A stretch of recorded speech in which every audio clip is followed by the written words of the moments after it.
golongan masyarakat sejahtera dan paling sejahtera atau yang selama ini masuk dalam desil ekonomi 9 sampai 10 rencananya akan dibatasi pemerintah untuk membeli BBM bersubsidi. Namun polemik muncul karena ada keluhan dari warga yang masuk dalam kategori desil 9 dan 10 itu meskipun mereka merasa pendapatannya tidak sesuai. Demikian juga sebaliknya, warga berpenghasilan tinggi malah terdata di desil bawah. Apakah karena kekeliruan input data dan apa dampaknya? Untuk mengulasnya sudah bergabung dua narasumber kami di studio ruang redaksi Kompas TV di Menara Kompas Jakarta. Ada lalu Hadrian Irvani, Wakil Ketua Komisi 10 DPR RI dari fraksi Partai Kebangkitan Bangsa, serta pengamat kebijakan publik Trubus Rahadiansyah. Assalamualaikum semuanya, selamat malam. Waalaikumsalam, selamat malam. Terima kasih sudah datang ke studio kami kali ini. Ini saya mau mengutip pernyataan dari Kepala BPS Jawa Barat, Margareta Ari Anggorowati, yang saya kutip dari pemberitaan kompas.com kemarin 19 Agustus, yang menyebutkan ini kan data DTSEN ini Pak, lalu gabungan dari Reksosek, DTKS, dan P3KE, diperkaya dengan data lain dari PLN, Pertamina, BPJS, dan ada 8 indikator yang dipakai untuk mempertimbangkan seseorang masuk desil mana. Identitas kependudukan, pendidikan, ketenaga kerjaan, kondisi dan kualitas tempat tinggal, akses sanitasi dan air minum, kesehatan dan disabilitas, kepemilikan aset dan kepemilikan usaha. Kalau melihat data tadi dan merujuk dari fenomena di lapangan, Anda sudah menduga nggak Pak lalu bahwa ini yang akan terjadi? Ya, jadi pertama desil ini kan baru diperkenalkan sebenarnya. Baru diperkenalkan, tentu masih ada penyesuaian-penyesuaian. Nah, desil ini sumbernya seperti yang disampaikan tadi bahwa ada 3 sumber utamanya sebenarnya. Pertama DTKS, yang kedua P3KE, kemudian yang ketiga adalah DTKS, P3KE, kemudian satu lagi data-data yang memang hari ini berhubungan langsung dengan sosial ekonomi masyarakat. Nah, dan Reksosek yang dikelola oleh Bappenas. DTKS dikelola oleh Kemensos, P3KE oleh Kemenko PM, yang dulunya di Kemenko PMK, kemudian Reksosek dari Bappenas. 3 data inilah yang menjadi sumber pondasi utama dari DTSEN ini, Data Tunggal Sosial Ekonomi Nasional. Nah, kami di Komisi 10 yang merupakan mitra dari Badan Pusat Statistik, tentu ketika mengelompokkan sosial ekonomi masyarakat berdasarkan desil ini kan pengelompokan populasi ini menjadi 10 kelompok besar hari ini. Nah, memang indikatornya tidak hanya kepada pendapatan, tidak hanya kepada kondisi sosial hari ini. Banyak indikator, bahkan tidak hanya 8 kalau menurut kami. Nah, menurut penjelasan yang kami dapat dari BPS saat rapat kerja, itu ada 38 parameter justru yang menjadi indikator pengelompokan desil itu. Jadi belum tentu misalnya ada masyarakat kita yang rumahnya dianggap tidak layak, tetapi masuk ke dalam desil 1. Bahkan dia merasa rumahnya tidak layak, justru masuk ke dalam desil 6 atau 7. Nah, jadi indikatornya tidak hanya melihat rumahnya. Bisa saja rumahnya tidak layak, tetapi emasnya bergram-gram, bahkan sampai 6 gram, 6 kilo misalnya asetnya. Kemudian dilihat lagi dari daya listrik rumahnya seperti apa. Nah, jadi desil itu tidak serta-merta parameternya hanya melihat dari ukuran pendapatan masyarakat kita. Nah, perkara hari ini ada terjadi kesalahan desil atau kesalahan pengelompokan, nah inilah yang sedang diperbaiki. Yang Anda curigai apa? Karena kan asumsi publik kan begini, kalau betul banyak 38 indikator yang dipakai harusnya lebih detail, lebih spesifik dong. Betul. Tapi kalau sampai kejadian yang gaji 3 juta malah dikelompokkan gaji kelas ekonomi super kaya, apa yang salah kalau gitu? Jadi kembali saya sampaikan di awal tadi bahwa pertama pengelompokan desil ini sumbernya di 3 data ini. Nah, 3 data ini dulu tentu cara pengambilan datanya, kemudian cara menilai bahwa masyarakat itu tergolong tidak mampu, kelas menengah ke bawah, menengah dan menengah ke atas itu kan tentu berbeda-beda persepsinya, asumsi. Makanya sekarang pemerintah hari ini di bawah Presiden Prabowo menginginkan bahwa ada data tunggal sosial ekonomi nasional.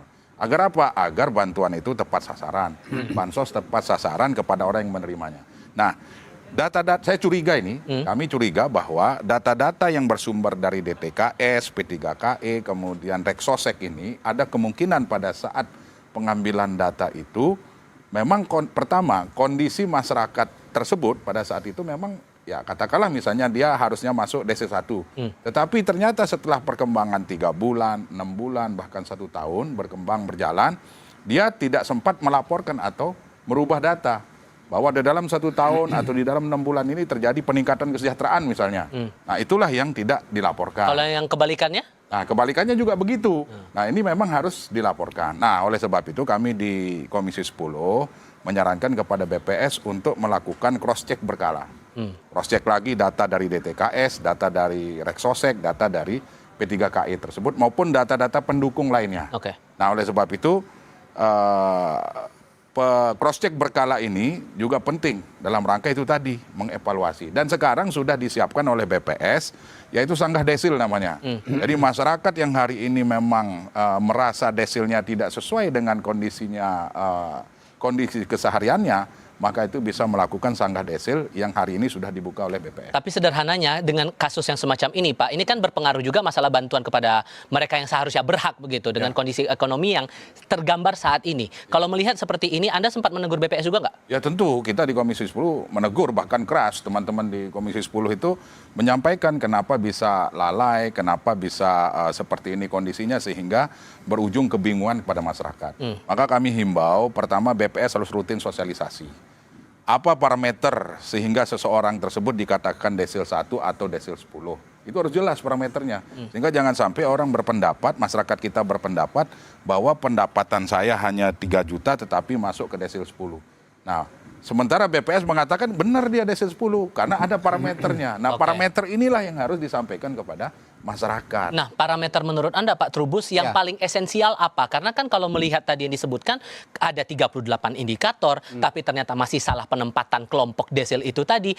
Ada kekeliruankah, sebatas keliru, atau jangan-jangan dalam tanda kutip ada yang main-main di sini? Memang ini publik itu mencurigai ada permainan di situ. Artinya ketika seseorang penghasilan 3 juta itu kemudian diletakkan tiba-tiba jadi 10. Masyarakat kan tidak tahu bagaimana prosesnya itu. Ini kan persoalan di masalah transparansi, artinya di situ keterbukaan dari pihak pemerintah harusnya menjelaskan kenapa yang bersangkutan tiba-tiba jadi desilnya desil 10. Karena apa? Asumsinya sampai merasakan bahwa kalau begitu saya seperti CEO dong, orang kaya tiba-tiba mendadak gitu jadi orang kaya. Padahal dia merasa tidak punya jangan nanti. Iya, itu kan jadi merasa paling hebat. Nah, ini menurut saya memang faktor pada ini. Ada unsur kesengajaan juga barangkali meletakkan itu. Nah, ini kan sesuatu yang kecurigaan publik boleh dong, karena memang pada akhirnya publik melihat bahwa ini persoalan menjadi punya dampak. Dampaknya apa? Kalau orang punya anak sekolah kebetulan nanti UKT-nya jadi naik. Ya kan itu yang dibayangkan oleh masyarakat. Belum lagi kalau hal-hal yang berkaitan kalau misalnya dia mau kredit mobil atau kredit rumah atau apa kemudian dianggap ini orang berpunya sehingga cicilannya harus besar misalnya seperti itu kan hal-hal yang kemudian oleh masyarakat terjadi kekhawatiran. Nah, menurut saya ini penting pemerintah dalam membuka semuanya. Jadi ini jangan dipaksakan dulu. Ini kan dipaksakan seolah harus ikutin kamu tiba-tiba desil 10, kamu tiba desil 9. Apalagi kemudian ada gembar-gembor pemerintah terkait dengan mereka yang desil 9, desil 10 tidak boleh nenggak pertalit misalnya. Ini kan sesuatu yang kemudian ini. Kalau celahnya yang Anda lihat apa? Karena kita paham bahwa tujuan pemerintah saat ini adalah untuk menggabungkan banyak data dari banyak lembaga jadi satu. Tujuannya jelas. Kita juga sering mendengar itu dari awal pemerintahan saat ini. Tapi kalau melihat fenomena yang sekarang, Pak, celahnya ada di mana yang kayaknya ini belum terawasi, makanya kemudian kejadian salah tempat desil itu? Celahnya ada pada ini ketika menghitung, kan ini kan masalah teknis statistik lah sebenarnya menemukan itu yang kemudian tiba-tiba seseorang diletakkan di situ gitu. Nah ini celah itu adalah bagaimana kemudian melihat persoalan kesejahteraan itu seolah sesuatu yang menjadi prioritas gitu. Ketika kemudian seseorang diletakkan di desil 10 berarti sejahtera. Karena apa asumsinya ketika orang penghasilan 3 juta misalnya itu di lingkungannya dia memang paling kaya lah katakannya paling berada. Kemudian itu dijadikan asumsi kan. Kemudian ada lagi yang sesungguhnya desilnya itu tinggi, memang dia orang kaya tapi dianggap karena rentan ini desilnya diturunkan. Itu nah menurut saya ini menjadi apa istilahnya ya semacam celah di mana kemudian publik mencurigai ada permainan di situ. Nah, menurut saya inilah kemudian yang harusnya dibuka oleh pemerintah sesungguhnya seperti apa meskipun Belakangan rame, setelah rame kan pemerintah kemudian membuka katanya mau ada apa istilahnya, silahkan mau ada sanggahan, mau ada gugatan, mau ada apa. Tapi kan persoalannya sesederhana itu. Karena apa? Masih banyak masyarakat kita yang tidak tahu dan tiba-tiba ketika itu kan mereka yang aktif mengecek mereka statusnya ada di mana. Soal indikator Anda melihat ada yang lebih esensial nggak daripada 8 yang saya sampaikan mengutip pernyataan Kepala BPS Jabar itu tadi? Ya ada, misalnya terkait dengan kepemilikan aset itu. Jadi aset ini kan jadi problem. Karena apa? Karena orang menganggap bahwa ketika dia dicek di rumahnya itu ada misalnya ada elektronik, ada apa, termasuk kemudian penghasilan. Kan ada yang mengatakan kalau tahu saya diletakkan di situ, saya nggak mau membuka diri bahwa penghasilan saya berapa, bahwa saya punya utang piutang berapa, bahwa saya punya tabungan berapa, itu nggak akan ngomong gitu loh. Jadi ini kan persoalannya apa?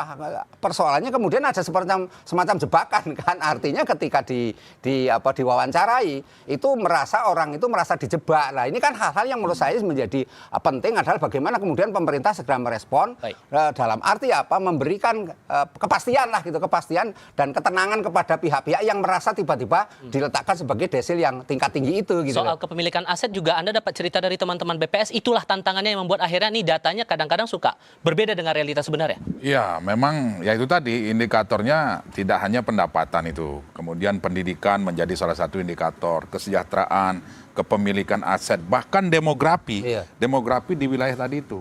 Nah, misalnya tadi Pak Prof menyampaikan bahwa ternyata di kawasan itu dia adalah satu-satunya yang paling mampu walaupun penghasilannya 2,5 juta misalnya. Nah itu menjadi salah satu faktor pada saat menentukan apakah yang bersangkutan ini masuk ke kategori desil sekian, kan seperti itu. Kemudian banyak hal lagi terkait dengan indikator yang tidak hanya 38 persisnya itu, dan itu bisa dibuka di laman BPS. Nah, tetapi yang terpenting adalah bagaimana hari ini BPS harus melakukan sosialisasi agar persoalan ini tidak menggelinding terus di masyarakat. Sosialisasi ini menjadi penting. Pertama yang harus disampaikan ke masyarakat bagaimana BPS membuat desil ini menjadi 1 sampai dengan 10, itu satu. Yang kedua sumbernya juga harus disampaikan seperti DTKS. Nah DTKS ini sumbernya dari mana? Ya tentu dari teman-teman PKH yang berada di bawah Kemensos. Kemudian P3KE dari Kementerian PMK, Kemenko PMK dulu, kemudian Reksosek yang register sosial ekonomi dari Bappenas. Nah, ini harus dievaluasi dulu bagaimana cara mengambil sampel, mengambil data di masyarakat pada saat itu. Baik. Nah, tidak jarang kita temukan, Mas, bahwa ketika RT atau RW atau kepala desa bahkan mendata masyarakat kita, itu kadang-kadang menggunakan asumsi satu. Yang kedua faktor kedekatan. Kedekatan ini yang bahaya ini. Karena dia keluarganya, karena ini bagi-bagi bantuan, sudah dia akan mengambil keluarganya terlebih dahulu. Nah, maksud pemerintah itu sebenarnya baik. Supaya tidak lagi ada faktor-faktor yang ini tadi. Nah, melanjutkan diskusi lagi Pak Trubus. Jadi kalau hari ini atau saat ini sampai akhir Agustus nanti, kalau menurut pernyataan Menko Perekonomian Erlangga Hartarto, sensus ekonomi sedang berjalan. Survei ekonomi masih berjalan sampai akhir Agustus 2026. Dengan fenomena polemik data desil itu tadi, ekspektasi Anda ini akan sejauh mana bisa mengubah desil itu lebih tepat sehingga niat pemerintah menyampaikan bansos atau bantuan apapun kepada mereka yang berhak bisa benar-benar tepat sasaran, Pak? Ya, kalau ekspektasi sih besar kan. Ekspektasi besar, ada perubahan. Tetapi persoalannya tidak sesederhana itu. Karena apa? Karena ini sesuatu yang sudah di publik sudah diketahui. Artinya ketika publik mengecek itu kan sudah ada dia posisinya di desil berapa. Meskipun pemerintah menjanjikan ada perubahan, tapi perubahan itu kan tidak serta-merta berubah. Karena apa? Karena ini banyak faktor yang tadi kan sudah dijelaskan. Banyak faktor, indikatornya sangat banyak. Tidak saja persoal aset, tapi juga pendidikan, juga bagaimana kaitannya dengan populasi di tempat dia tinggalnya, demografinya itu, dan banyak hal yang kemudian akhirnya tidak semudah kemudian membalikkan tangan harus dirubah gitu loh. Ini kan sesuatu yang, tetapi tentu jawaban pemerintah ini menurut saya bisa menjadi entry point untuk membongkar semuanya. Artinya apa? Ketika masyarakat ingin kepo, masyarakat kan kepo nih, ingin tahu gitu. Itu harus dikasih penjelasan gitu. Penjelasannya adalah detail, rinci dan logis. Karena apa? Karena kalau tidak yang berujung adalah masyarakat nanti urusannya urusan trust. Saya nggak percaya dengan data ini kan, yang namanya data rusak dengan urusan dengan trust kan, persepsi publik. Persepsi publik bisa mengalahkan data. Oke lah, kalau data yang dikumpulkan itu sudah mulai proses panjang, itu kan data prosesnya panjang. Udah survei lah tadi dijelaskan macam-macam sampai ke DTSEN, DTKS dan sebagainya sampai ke Menara Sukses dan nah ini juga hal yang paling penting Mas dalam kebijakan adalah ekosektoral. Ini kan masing-masing lembaga punya data masing-masing. Nah, data ini Walaupun bagaimana? datanya disatukan nih sekarang. Sekarang disatukan, tapi kan sumbernya dari kementerian lembaga yang berbeda, dan itu cara metodenya, ini metode teknis toh ini, itu beda-beda. Nah ini harusnya dijelaskan gitu, sehingga masyarakat tahu oh metodenya ini. Karena apa? Masyarakat berpersepsi bahwa metodenya nggak benar, Sehingga metodenya PR BPS keliru. besar dong di sini. Hah? PR BPS berat. Oh, berat sekali, memang harus betul-betul ini, karena BPS lah yang kemudian mengkombinasi lah ya, kombinasi itu menjadi kesejahteraan. Kesejahteraan itu diukur dari tingkat desil 1 sampai 10 itu gitu loh. Jadi ini yang menurut saya asumsi publik adalah BPS ini tidak terbuka. Karena apa? Pertanyaan-pertanyaan pada saat dia survei itu lebih banyak pertanyaan seolah-olah sekedar mencatat-catat, sekedar bertanya, dan tidak ada penjelasan yang rinci bahwa ini akan berdampak, berakibat. Harusnya kan ketika nanya Anda di rumah punya misalnya punya mobil berapa, Anda misalnya punya kompor listrik berapa, itu kan sesuatu yang harusnya dijelaskan. Penjelasan ibu ini nanti berdampaknya kepada apa? Nah ini kan harusnya dijelaskan, jangan hanya sekedar menghitung-hitung, oh di rumah Anda punya kulkas 5, Anda di rumah punya motor, sepeda motor ada 4, Anda di rumah punya ini kan berbahaya Mas. Karena apa? Bisa sih motor-motor di situ ya karena pinjaman, karena orang nitip, bisa punya saudara temannya anaknya kan. Tapi kita lihat di situ berderet-deret motor, kemudian kita punya asumsi wah begitu ini kaya ini, punya inilah, ini yang berbahaya kan di situ Mas. Nah ngomong-ngomong soal data detail itu tadi saya sempat iseng juga saudara mengecek data saya melalui cek bansos.kemensos.go.id. Yang saya agak bertanya-tanya di sini juga Pak Lalu adalah dari hasil pencarian data, terlihat bahwa ada nama saya di sini, tapi rentang desil yang diberikan, bukan spesifik desil, 6 sampai 10. Dan dari data terakhir yang disampaikan, kelompok 6 sampai 10 itu dari rentang tidak prioritas sampai rentang tidak layak. 6 sampai 7 tidak prioritas berarti kan bukan berarti tidak prioritas tidak bisa mendapatkan haknya, tergantung kondisi sosial ekonomi di saat itu. Maka pertanyaannya kemudian tantangan untuk menspesifikasikan data itu tadi jadi sangat besar dong BPS sekarang, apalagi sudah ada drama desil yang tidak salah tempat itu tadi. Ya, jadi pertama gini, BPS hari ini punya tugas yang luar biasa berat sebenarnya. Tetapi kepercayaan ini diberikan oleh Pak Presiden kepada BPS untuk menjadi selain produsen data, sekaligus menjadi leader di dalam mendistribusikan, kemudian mengolah data ini. Itu satu.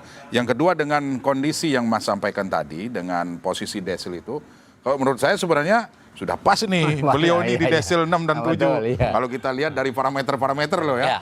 Tidak hanya dari pendapatan tadi, kalau saya lihat dari parameter, insya Allah sudah pas. Nah, tetapi bagi yang belum pas, ada yang namanya sanggah desil hari ini. Ya silahkan lakukan sanggah desil.